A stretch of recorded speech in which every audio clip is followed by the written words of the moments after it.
Hello again. Thank you for joining us. Today we're going to be talking about 6 things that you as a marketer or you as a business owner need in order to kick off your business or kick off new product development at your company. For reference, I've launched at least 30 products into the marketplace. I currently work in tech, but I have a passion for new product development and leveraging data to make business decisions.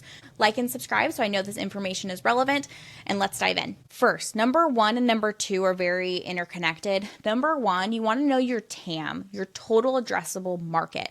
Think of this as the maximum number of people that you could bring into your brand. Doesn't mean it's your target market. However, this is the total amount of people that you could potentially be your customers. Your target market is point number 2. Think of TAM as the circle and think of target market as the bullseye in between. So if you hit your bullseye in the center, you still will hit the TAM and you may get other individuals in there that aren't your target market.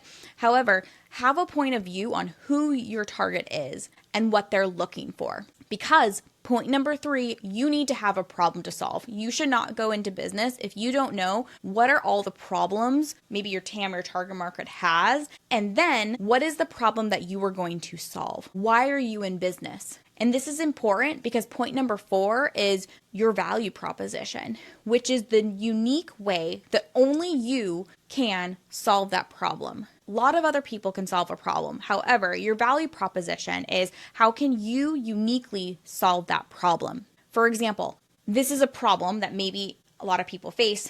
They don't feel happy in their home. There are multiple ways somebody could solve this. And this is where we get into like jobs to be done. I can share more about that later. However, with this problem, you could have an interior designer solve it. You could also maybe have like a furniture company solve it. You could even have an entertainment company solve it. There are lots of opportunities, but think about you as a business owner or as a marketer. How are you going to solve this for your customer? And then point number 5, what is your unique positioning to your target market? So think about your value proposition. This is this is how you internally think about your business. This is how you will communicate your brand. And the positioning is how do you communicate that to your target audience. And this is important because your value proposition can maybe be a little more broad, and then maybe each marketing campaign, or maybe you have multiple target markets, you can take that value proposition and position it in a way that's unique to different customers. So again, going back to my home, let's say I am an interior design firm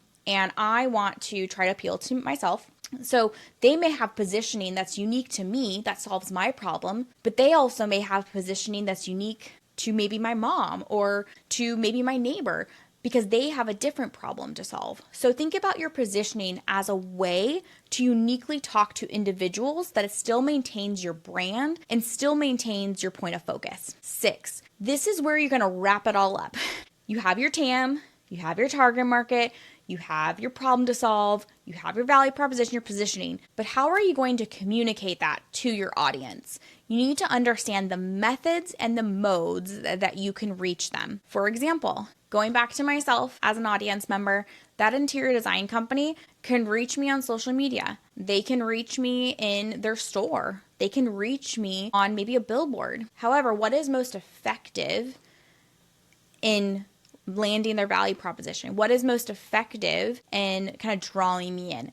But that is something that as a business owner, as a marketer, you need to determine because you can't peanut butter it and have the same type of method for every audience. You need to be specific and think through how do you strategically reach and spread awareness, also increase their familiarity, increase their consideration, and then ultimately get them to buy from you. And that's your purchase funnel. If you have any questions on any of these theories, put a comment in. Happy to cover this in future videos. Thank you so much and have a great day.